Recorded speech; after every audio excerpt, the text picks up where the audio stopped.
Kembali di MNC News Prime, pemirsa. Ketua DPP Partai Keadilan Sejahtera, Mardhani Alisera, menyambut baik pertemuan antara Gubernur DKI Jakarta Anies Baswedan dengan Ketua Umum Partai Demokrat Agus Harimurti Yudhoyono. Mardhani mengatakan kunjungan tersebut menunjukkan keseriusan Anies sebagai bakal calon Presiden 2024 mendatang. Mardhani menilai silaturahmi yang dilakukan Anies merupakan hal yang baik dan menurutnya PKS juga selalu berkomunikasi dengan Anies. Mardhani pun menyebutkan dalam waktu dekat partainya juga akan bertemu langsung dengan Anies Baswedan. Ia mengatakan pertemuan-pertemuan itu nantinya akan mendekatkan semuanya.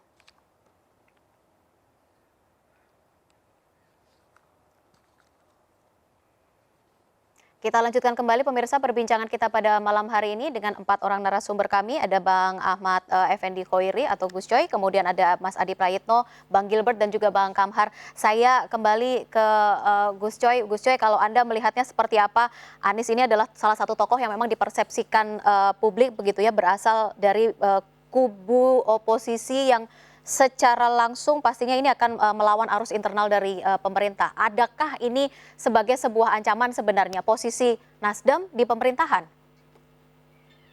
Enggak lah. Jadi pertama saya ingin menyampaikan bahwa seluruh institusi itu berjalan sesuai dengan tupoksinya. Mas Anies sebagai gubernur juga jalan. Selain silaturahmi politik, ngurus-ngurus banjir, ngurus-ngurus rakyat, tetap jalan semua. Kita menyaksikan itu, jangan menutup mata itu, ya, jangan mendistorsi itu fakta nyata, ya. Semuanya jalan. KPK mau memproses apa jalan, silakan aja, ya. Ini semuanya berjalan sebagaimana tugas, fungsi, ya, dan tanggung jawabnya. Kaitannya dengan pemerintahan, koalisi pemerintahan yang sekarang ini hasil pemilu 2019 sampai 2024. Ya. Tidak ada urusannya dengan proses politik yang kita lakukan untuk menuju pemilu 2024. Jadi kalau ada pengamat menyatakan ini bahaya dan segala macam, itu beda, harus dipisahkan. Ini proses politik yang kita tempuh adalah persiapan menuju 2004. 2019 sampai 2004 ini koalisinya adalah tetap terjaga. Komunikasi Pak Surya Paloh dengan Presiden, dengan koalisi-koalisi yang lain yang ada sekarang jalan terus. Jadi jangan dibuat dramatis sedemikian rupa seolah-olah ini ada apa gitu ya. Berikutnya misalnya figur Anies. Ya, dia warga negara, kader bangsa, dia sudah masuk dalam bagian dari calon pemimpin Indonesia. Dalam survei-survei dia selalu 3 besar. Harus diterima sebagai sebuah kenyataan. Ini salah satu kader yang diinginkan oleh rakyat. Nah, di dalamnya jangan juga kemudian didramatisir. Ini seolah-olah bara api, biasa aja, Mas Anies itu biasa aja, sama seperti yang lain-lain. Kan? Ya. Hanya dalam konteks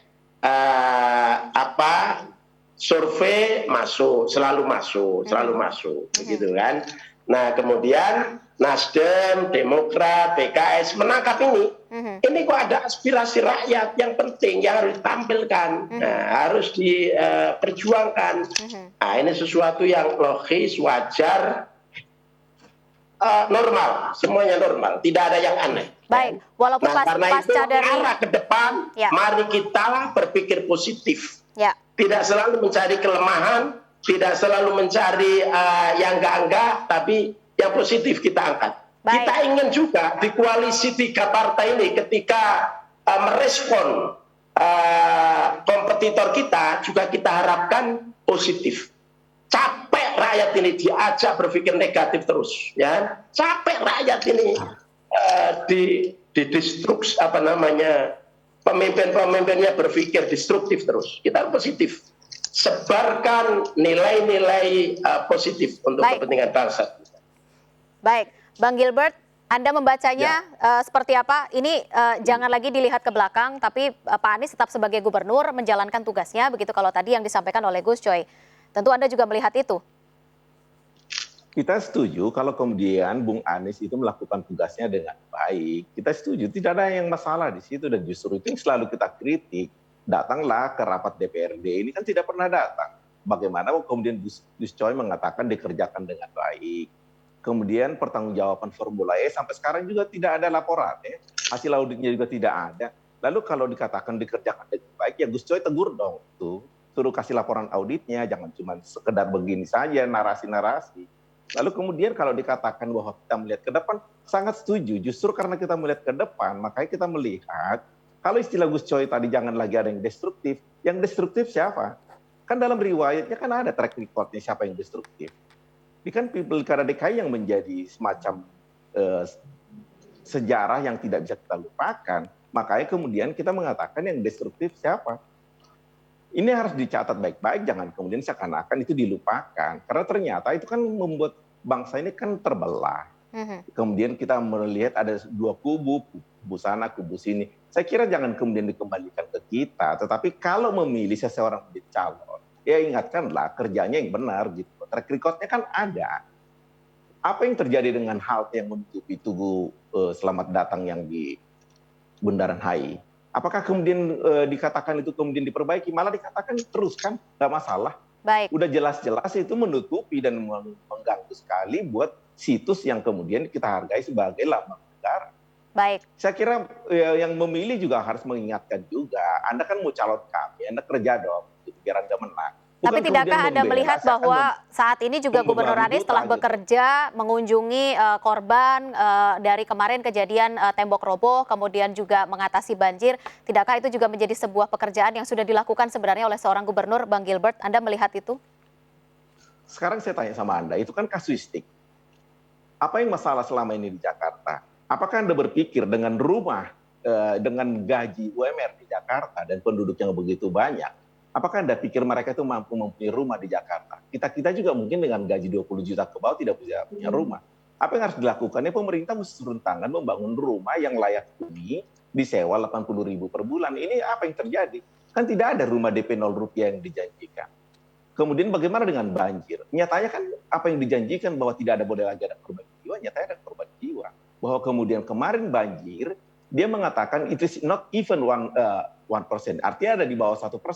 Oke, 1% kurang itu korban, tetapi apakah kemudian korban itu hanya angka? Bagaimana kalau rumahnya sendiri yang kebanjiran? Baik. Kemudian kalau 3 korban jiwa, apakah berani mengatakan hanya 3 korban jiwa dari 10 juta? Saya ingat dengan M. Nur dulu, Gubernur Jawa Timur yang dari Madura, waktu ada kasus penembakan di Madura di Zaman Orde Baru, 1 nyawa itu tidak bisa dihitung. Jadi bagaimana Anda mau mengatakan cuma kurang dari 1% kebanjiran? Rumahmu aja dulu kebanjiran, baru tahu apa artinya banjir. Boris Pasternak di buku Zivago mengatakan, Anda baru bisa mengerti rasa sakit, dan Anda baru mengerti apa rasa adil pada saat Anda jadi korban. Baik, baik. Mas Adi, perlukah sebenarnya ini menjadi pandangan begitu bagi publik? Kalau tadi saya membahasakan bahwa posisi Nasdem di pemerintahan ini sebenarnya adalah ada sebuah ancaman begitu atau hantaman serangan politik. Tapi menurut Gus Coy tidak perlulah kita berbicara pemerintahan yang sekarang karena kita akan berbicara kepada pemerintahan mendatang begitu. Apakah memang mungkin ada ancaman kaitannya dengan Nasdem sendiri di pemerintahan, Mas Adi? Kalau Anda membaca? Ya, saya kira kalau kita melihat dari sejarah bagaimana peta koalisi dalam sebuah kongsi pilpres, ya, memang ada yang disebut dengan kutukan periode kedua. Biasanya partai-partai koalisional pemerintah yang mendukung di periode kedua itu memang cenderung relatifly semakin berani untuk berbeda jalan dengan pilihan politik presiden. Baik dari segi pilihan politik ataupun dari segi kebijakan-kebijakan nantinya yang akan dipilih. Itu perkara biasa. Jadi kalaupun toh pada akhirnya Nasdem misalnya dilihat saat ini kelihatan ingin pisah jalan dengan Jokowi, pisah jalan dengan PDIP dan Megawati misalnya karena sudah 2 periode berkoalisi, itu bagian dari tidak terpisahkan yang kita sebut sebagai kutukan periode kedua itu. Ya karena suka tidak suka, ketika Nasdem mengusung Anies secara tidak langsung, itu kan pamit secara terbuka, siap bertanding, berhadap-hadapan dengan siapapun nanti jagoan yang akan diusung oleh kubu koalisi pemerintah, itu kan tidak bisa. kita tutupi bersama. Yang kedua yang paling penting, sekalipun tidak ada reshuffle, tidak mungkin ada pengurangan jatah menteri, setidaknya apa yang dilakukan oleh Nasdem misalnya mendeklarasikan Anies akan membuat hubungan antara Nasdem dengan Jokowi khususnya ataupun dengan partai-partai koalisi yang lain relatif agak sedikit kaku. Ya, kita lihat misalnya ketika Anies dicapreskan oleh Nasdem, nyaris tidak ada satupun dari elit-elit partai koalisional pemerintah itu yang merespon secara yang sensasional. Bahkan statement mereka itu selalu berlindung di balik dalam tanda kutip gitu, ada musibah kemanusiaan, tidak nyaman dan tidak kondusif bicara soal pilpres. Itu kan bahasa-bahasa ngeles sebenarnya. Mungkin juga adalah bahasa-bahasa tidak bahagia karena Anies akhirnya dideklarasikan oleh Nasdem yang kemungkinan akan mendapatkan tiket dalam pencapresan. Dalam hal inilah kemudian saya sebut ada psychological barrier, ada jarak psikologis yang sangat mungkin. Ke depan hubungan harmonis di internal koalisi pemerintah itu agak sedikit kaku, canggung, dan mungkin saja tidak nyaman.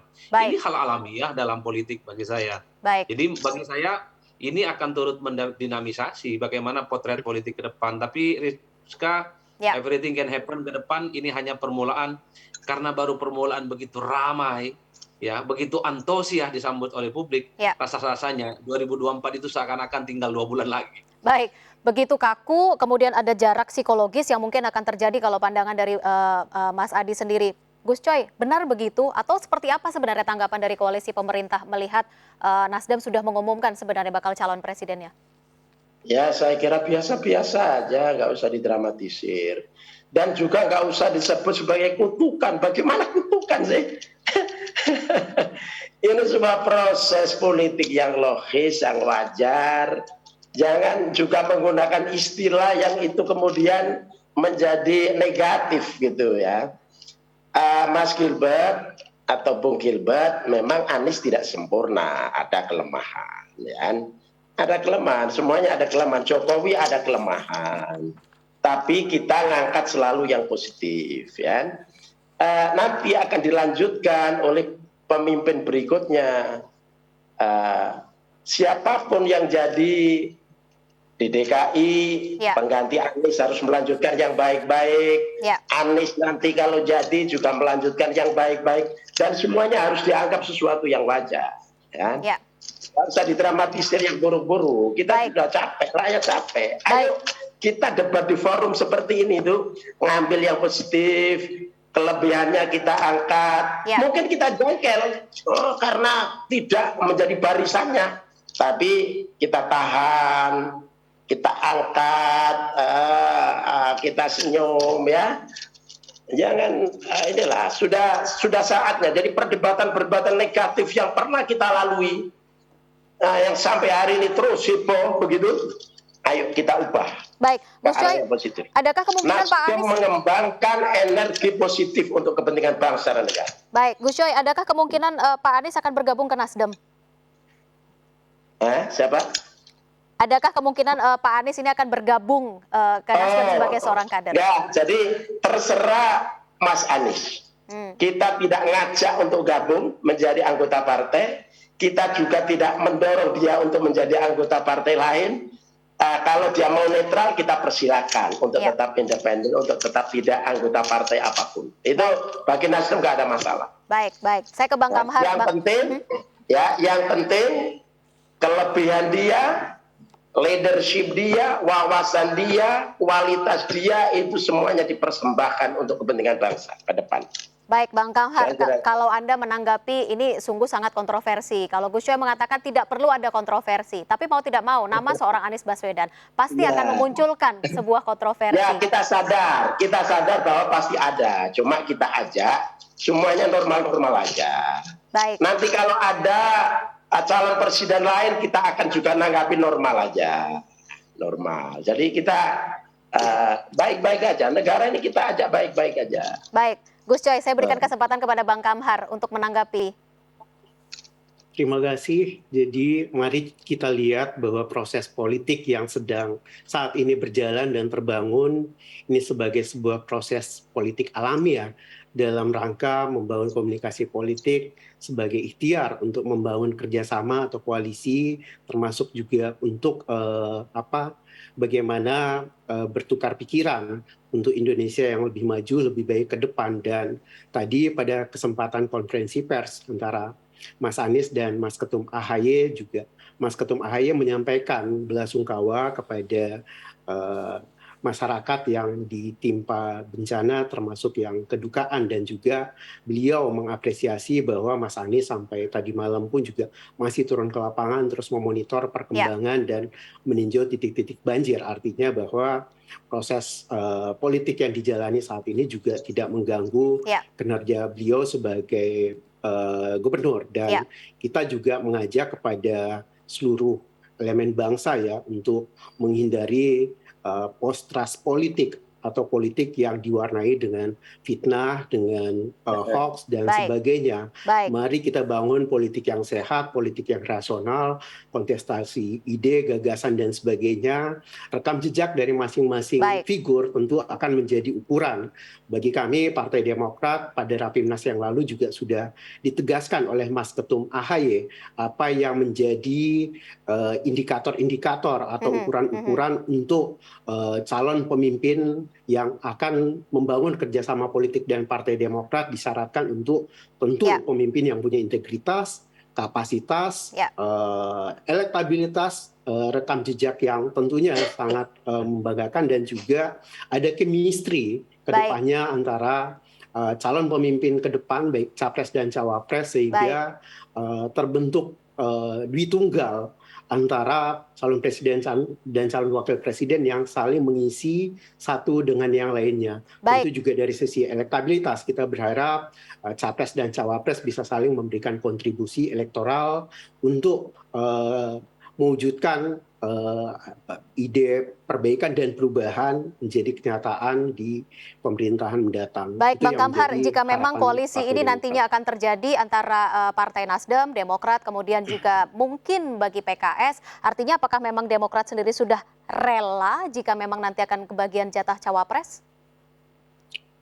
Dalam forum Rapimnas Partai Demokrat yang lalu, aspirasi kader yang disampaikan kepada Mas Ketum AHY dan juga Pak SBY selaku Ketua Majelis Tinggi Partai meminta agar Mas Ketum AHY untuk bisa menjadi capres atau cawapres. Dan ini kita juga menyerahkan sepenuhnya ikhtiar membangun komunikasi politik atau kerjasama koalisi dengan partai politik lainnya, karena Partai Demokrat tidak bisa mengusung sendiri, tentu harus membangun koalisi, diberikan kepercayaan sepenuhnya untuk itu, dan tentu Partai Demokrat sangat akan menghargai dan mengapresiasi apapun yang menjadi hasil dari kerja-kerja politik yang dilakukan dipimpin langsung oleh Mas Ketum AHY dan juga oleh Pak SBY selaku Ketua Majelis Tinggi Partai. Baik, terakhir saya ke Mas Adi sebagai penutup, Bang Kamhar, kalau memang ini koalisi ini benar-benar terjadi, artinya kemungkinan akan ada 3 koalisi, Mas Adi Prayitno, Golkar, PAN, P3, Gerindra, PKB, kemudian Nasdem, Demokrat, dan PKS. Anda membacanya seperti apa? Terakhir, singkat saja. Mas Adi. Ini adalah koalisi yang merupakan representasi dari perbaikan dan perubahan ya. Ini yang menjadi harapan bersama segenap kader. Baik, saya ke Mas Adi, silakan Mas Adi singkat saja. Ya, kalau melihat konfigurasinya sangat mungkin akan ada 4 poros ya. PDIP bisa memajukan sendiri, ada KIB, ada Gerindra dan PKB, dan ada poros Nasdem ya, PKS dan Demokrat. Semakin banyak calon bagi saya semakin bagus, bahwa bangsa ini bukan hanya orang yang itu-itu saja yang kemudian kita lihat setiap 5 tahun sekali. Tapi the end of the day-nya ini tergantung bagaimana elit-elit di negara ini. Tergantung Bang Kamhar, tergantung Gus Coy, tergantung Mas Gilbert. Apakah hanya akan dibuat 2 poros ataukah tetap 4 poros? Kalau kita melihat dari jauh ya kita berharap porosnya banyak lah. Persoalan 1 putaran atau 2 putaran, biarkanlah itu menjadi takdir Tuhan di kemudian hari. Yang jelas rakyat disuguhkan dengan banyak figur, bukan yang itu-itu saja. Baik, semakin banyak calon, semakin banyak pilihan bagi masyarakat dan semakin menarik untuk kontestasi di tahun 2024 nanti. Terima kasih Bapak-Bapak untuk waktunya pada malam hari ini. Saya ambil kata dari Gus Coy, kita melihat ke depan, tidak ada lagi pertentangan. Kalaupun ada perbedaan, ya memang itulah yang akan dihadirkan nanti dalam kontestasi di tahun 2024. Terima kasih untuk waktunya Gus Coy, Bang Kamhar, dan juga Bang Gilbert, Mas Adi. Salam Bang sehat. Gilbert, Terima kasih. Terima kasih, Mas selamat Adi, malam. Bang Kamhar. Mas.